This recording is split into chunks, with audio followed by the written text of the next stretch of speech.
আজ আমাদের Indian secular front Paschimbanga রাজ্য কমিটি আমরা বৈঠকে বসেছিলাম। সেই বৈঠকে আমাদের পশ্চিমবঙ্গের বর্তমান পরিস্থিতির সার্বিক আলোচনা হয় এবং সেই আলোচনা তো সবসময় সবকিছু পাবলিক ডোমিনে বলা যায় না, কিন্তু আমরা এটুকু আলোচনা করেছি সাংগঠনিক প্রক্রিয়ার উপর বিশেষ করে আমরা জোর দিয়েছি। বিশেষ করে বিভিন্ন বুথ স্তরে আমাদের একটাই প্রশ্ন উঠে আসছে যে আমরা আগামী পঞ্চায়েত নির্বাচনে আমরা আমাদের রাজনৈতিকভাবে কি ভূমিকা হবে। আমরা আজকে আলোচনার মধ্য দিয়ে এটাই উঠে এসেছে যে আমরা আগামী পঞ্চায়েত নির্বাচনে পশ্চিম বাংলার আমরা একক শক্তিতে লড়াই করতে চাই এবং একক শক্তিতে লড়াই করার ক্ষেত্রে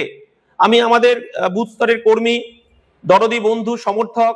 নেতৃত্ব তাদের কাছে বিশেষ করে আবেদন, আমাদের সাংগঠনিক যে প্রক্রিয়া চলছে এবং সাংগঠনিক প্রক্রিয়ার মধ্যে বুথ কমিটি এবং আমাদের পঞ্চায়েত কমিটি এবং আমাদের ব্লক কমিটি যেভাবে গঠন হচ্ছে সেই প্রক্রিয়া আমাদের নিজস্ব একক শক্তিতে আমাদেরকে চালিয়ে যেতে হবে। এবং সর্বোপরি আমাদের আরেকটা বিষয় যেটা বারবার উঠে এসেছে যে জোট প্রক্রিয়ার ক্ষেত্রে আমাদের দলের চেয়ারম্যান নওশাদ সিদ্দিকী তিনি বারবার আমাদের রাজ্যের বামফ্রন্টের চেয়ারম্যান শ্রদ্ধেয় বিমান বসুকে চিঠি করা হয়েছে 3 বার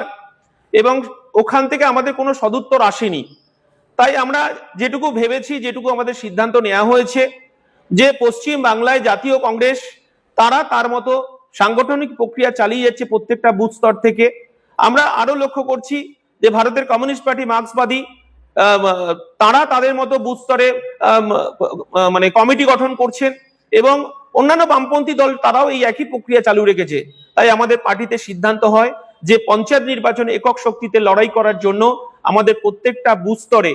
আমাদের কর্মী, সমর্থক, নেতৃত্ব, দরদি যারা আছেন তাদের কাছে আমাদের এই বার্তা যে আপনারা একক শক্তিতে লড়াই করার জন্য প্রস্তুতি নেন এবং আপনারা বুথ কমিটি থেকে শুরু করে এবং ব্লক কমিটি পর্যন্ত আপনারা সেই প্রক্রিয়া চালু রাখুন। 2026-এর বিধানসভা নির্বাচনের পরবর্তী পরিস্থিতিতে আমরা বামফ্রন্টের চেয়ারম্যানকে আমাদের পার্টির শ্রদ্ধেয় চেয়ারম্যান পীরজাদা নওশাদ সিদ্দিকী 3 বার চিঠি দিয়েছেন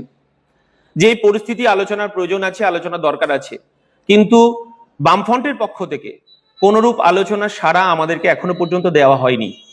স্বাভাবিকভাবেই আমরা লক্ষ্য করলাম পশ্চিম বাংলায় বিভিন্ন রাজনৈতিক দল পঞ্চায়েত নির্বাচনকে কেন্দ্র করে তারা তাদের মতো ঘর গোছাতে শুরু করেছে।